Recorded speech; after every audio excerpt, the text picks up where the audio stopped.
न मेरे राम को कष्ट हो, न मेरे राम के भक्तों को कष्ट हो, इसलिए इसको बीच में ही रोक लेते हैं। इसलिए भगवान शंकर ने गले में ही रोक लिया, नीलकंठ हो गया। यही संसार का विष है।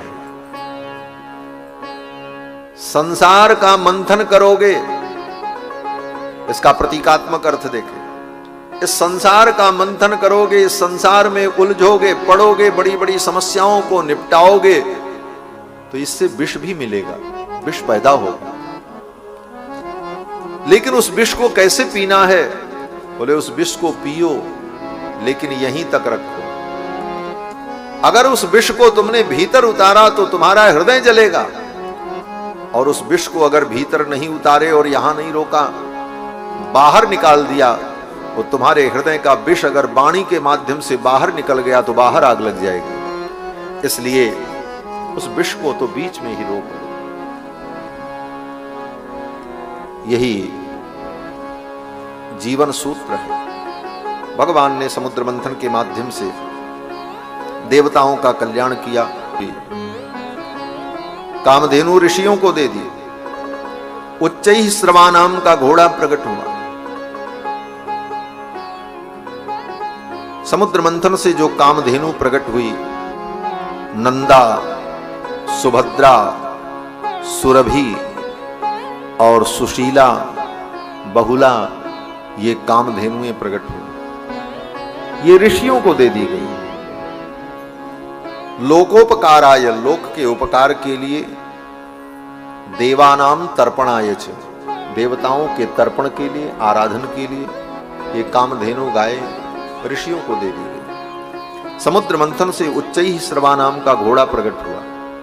वो घोड़ा दैत्यों के राजा बलि को दे दिया। हाथी प्रकट हुआ ऐरावत, वो इंद्र को दिया गया, देवताओं के राजा को।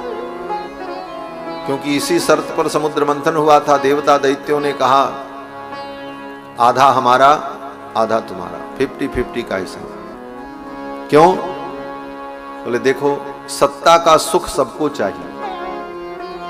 जब व्यक्ति अकेले सत्ता नहीं प्राप्त कर पाता तो जिसका विरोध करता है उसी से गठबंधन भी कर लेता है और सरकार बन जाती है।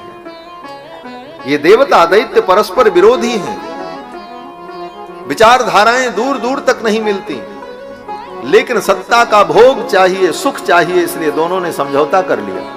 बोले चलो मिलके भोग करते हैं। बोले क्या? बोले आधा तुम्हारा आधा हमारा, अमुक अमुक मंत्रालय हमारा रहेगा और ये अमुक अमुक आपका रहेगा। जनता के सामने तो एक दूसरे को गाली देते हैं, ये देशद्रोही हैं, ये लुटेरे हैं। बाद में उन्हीं के साथ बैठ करके सब आनंद चलता। ये राजनीति है।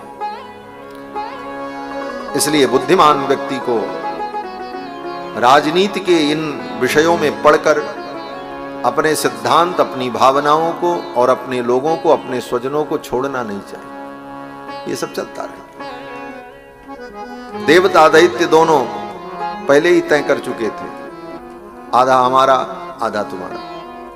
तो घोड़ा प्रकट हुआ तो राजा बलि को दे दिया, हाथी प्रकट हुआ तो इंद्र को दिया गया। दैत्यों के राजा बलि को घोड़ा मिला, देवताओं के राजा को हाथी मिला।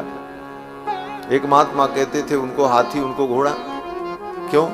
बोले दोनों में अंतर है। हाथी और घोड़ा दोनों बल के प्रतीक हैं, और ये दोनों जो बल के प्रतीक हैं, एक आसुरी बल का प्रतीक है, एक दैवी बल का प्रतीक है। इसीलिए देवताओं के बल का जब वर्णन होता है तो इतने हजार हाथी का बल, इतने गजराज का बल, ये देवताओं का बल है। और असुरों का बल क्या होता है?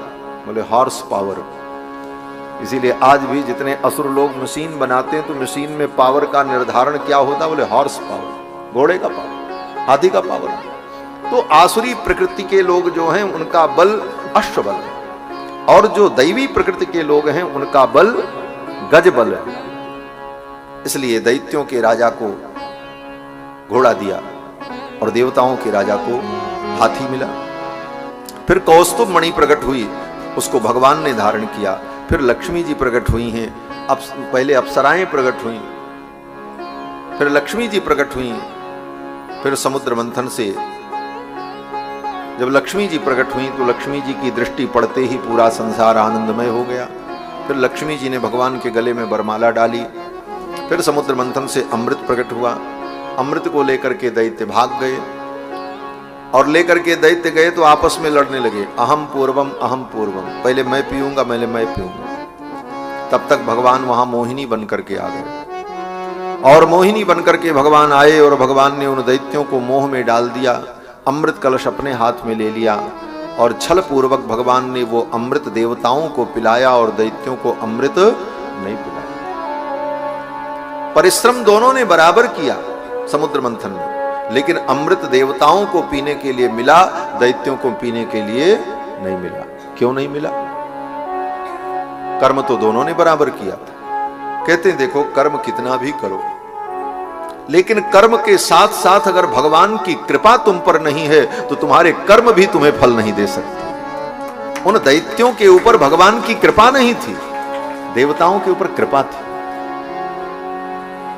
परिश्रम करे कोई कितना भी, लेकिन कृपा के बिना काम चलता नहीं। निराशा निशा नष्ट होती न तब तक, दया भानु जब तक निकलता नहीं।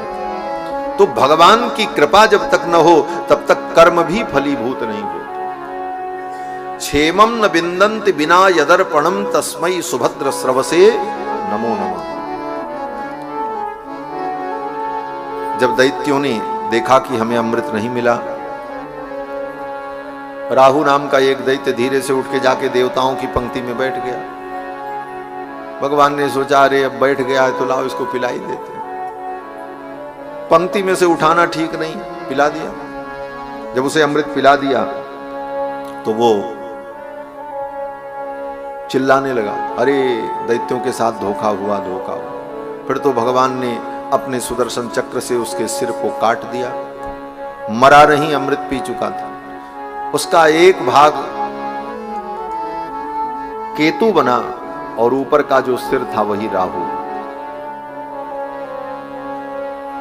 ये दोनों ग्रह के रूप में प्रतिष्ठित हुए।